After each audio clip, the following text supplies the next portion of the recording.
مسیح یسوع کے قدوس اور جلالی نام میں آپ سب کو سلام. Greeting to all of you in the holy and glorious name of Jesus. آج کا ہمارا موضوع ہے مصیبت میں دعا. Today our topic is prayer in افلکشن.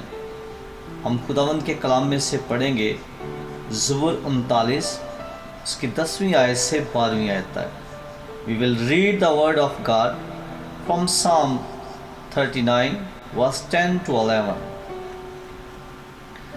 لکھا ہے، مجھ سے اپنی بلا دور کر دے، میں تو تیرے ہاتھ کی مار سے فنا ہوا جاتا.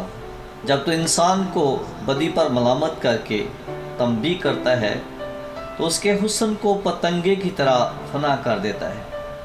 یقیناً ہر انسان بے ثبات ہے. اے خداوند میری دعا سن اور میری فریاد پر کان لگا.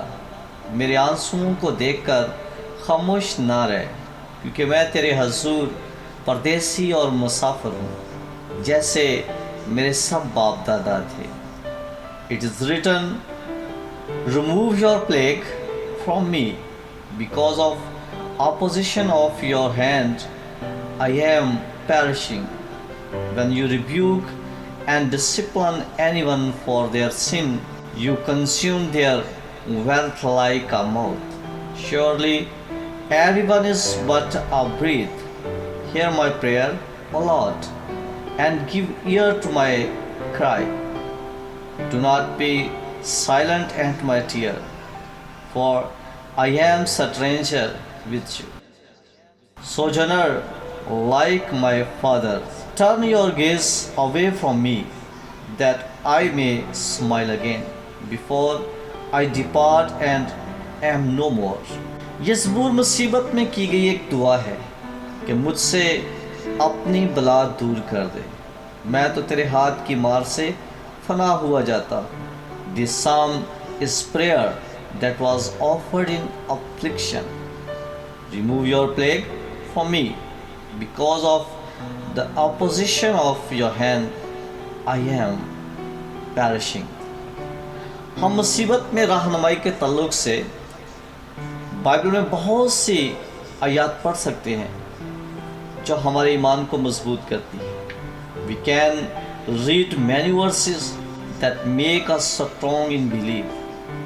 لیکن سوال پیدا ہوتا ہے کہ what question arises، اس وقت ہم ایک عالمگیر آفت سے پریشان ہیں. We are being worried from a pandemic. اور کیوں یہ آفت ابھی تک ختم نہیں ہوئی؟ And why did this disaster not ended yet?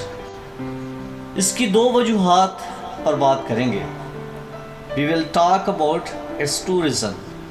Number one, Romeo 12واں باب اس کی 12ویں آیت میں لکھا ہے، امید میں خوش، مصیبت میں صابر، دعا کرنے میں مشغول رہا. It is written in Romans 12 verse 12, be joyful in hope, patient in affliction, faithful in prayer. اس لیے ہمیں صبر کے ساتھ دعا کرنے کی ضرورت ہے. That's why we need to pray patiently. Number 2، ہمیں مکمل دعا کرنے کی ضرورت ہے. We need to offer complete prayer. ہو سکتا ہے آپ کہیں گے پوری دعا سے کیا مراد ہے؟ Maybe you will say, what is complete prayer? عزیزو، ہو سکتا ہے ہم پوری دعا نہ کر رہے ہوں. My dears, maybe we have not been offering complete prayer. دعا کا مطلب صرف مانگنے کا نہیں ہے. Dears, meaning of prayer is not only for asking. دعا کا مطلب ہے خدا سے بات کرنا، خدا سے پوچھنا اور اس کی سننا. Prayer means is talking to God, asking and listening to God. میرا سوال یہ ہے کہ ہم کس طرح دعا کر رہے ہیں؟ صرف مانگتے ہیں یا سنتے بھی ہیں کہ خدا کیا کہہ رہا ہے؟ My question is, how do we pray? Only begging, are listening to that what is God saying. آج ہمیں خدا سے کہنے اور اس کی سننے کی ضرورت ہے. Today we need to say and listen to God. آج ہمیں سننے کی ضرورت ہے کہ خدا کیا چاہتا ہے. Today we need to listen. What does God want? آج ہمیں جاننے کی ضرورت ہے کہ خدا اس عالمگیر وبا کے ذریعے کیا سکھانا چاہتا ہے. Today we need to know that what does God want to teach us through this pandemic coronavirus. خدا اس خیال کے ذریعے سب کو برکت دے. May God bless to all through this thought.